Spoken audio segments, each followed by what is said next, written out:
when you're actually watching this devotional, good afternoon, good evening.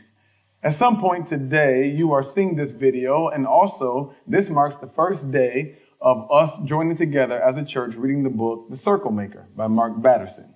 This book is a book that I read several years ago, and when I read it, it immediately inspired me, not only with the concept of prayer, but also with the power that oftentimes is released when you and I go to our great God in prayer.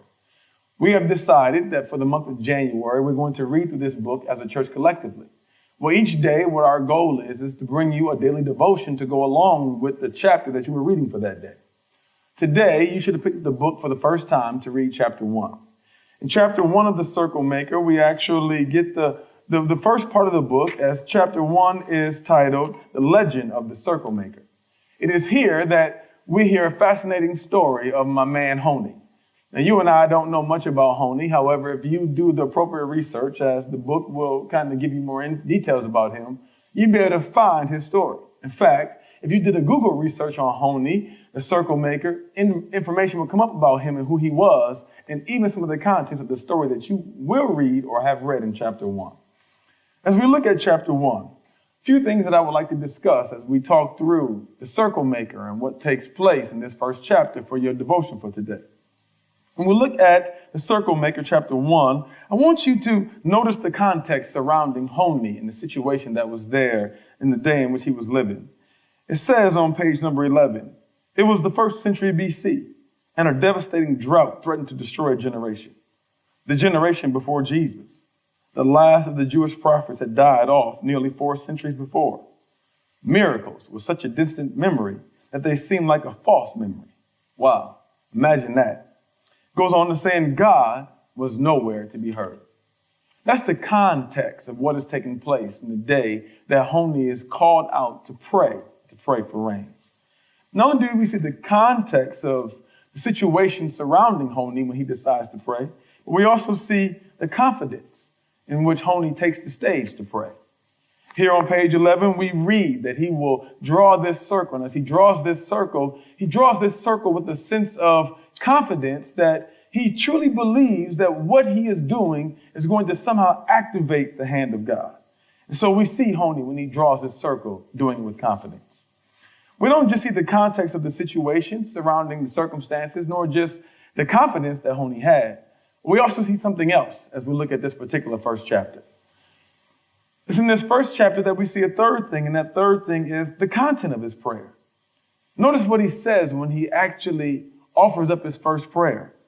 Lord of the universe, I swear before your great name that I will not move from this circle until you have shown mercy upon your children.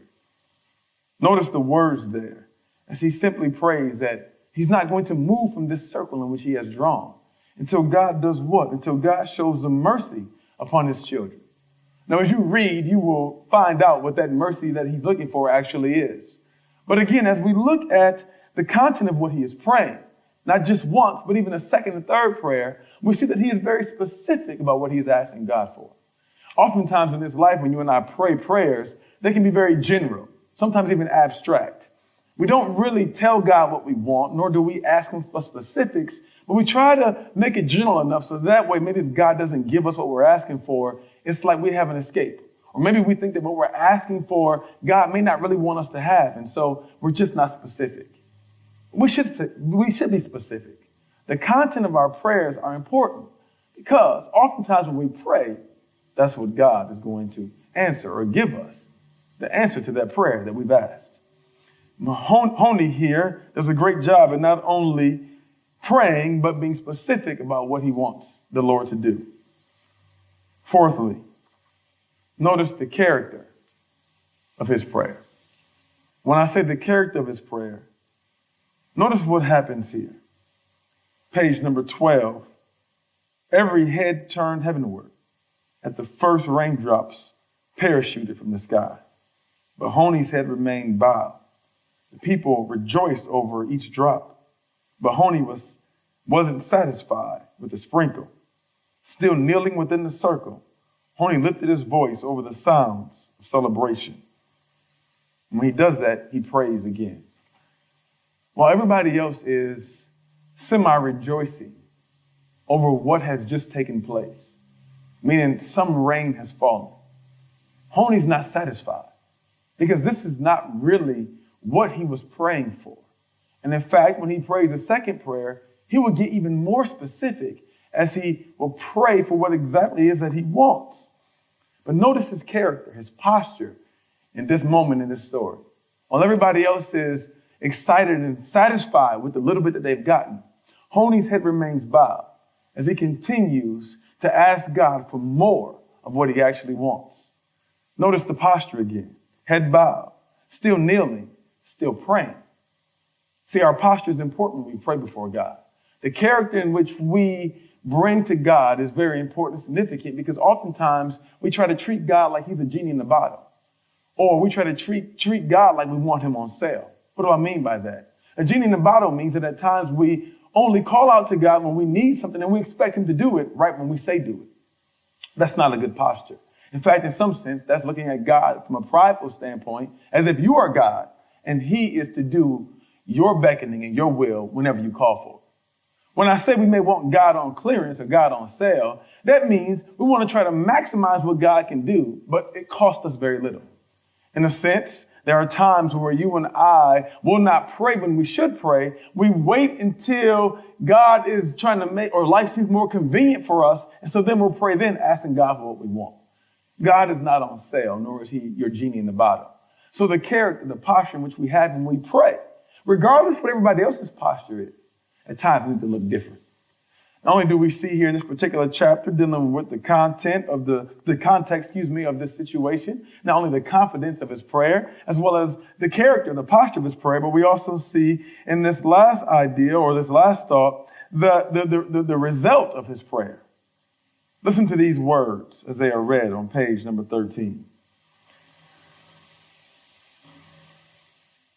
It had been difficult to believe the day before the day.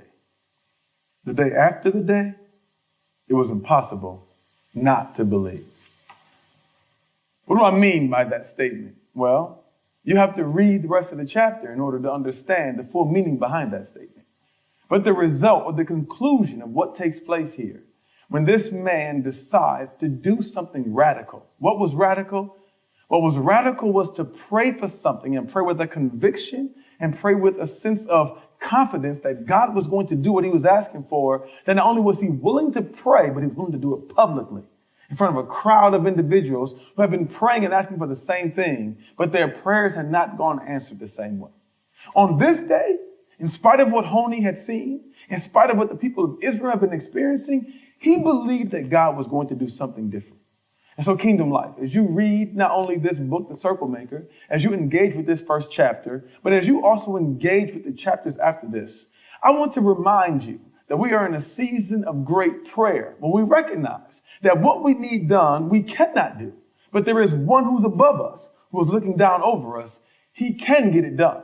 The question is, will you and I be bold enough to draw prayer circles in our lives and to ask him for those things that we need? God bless you.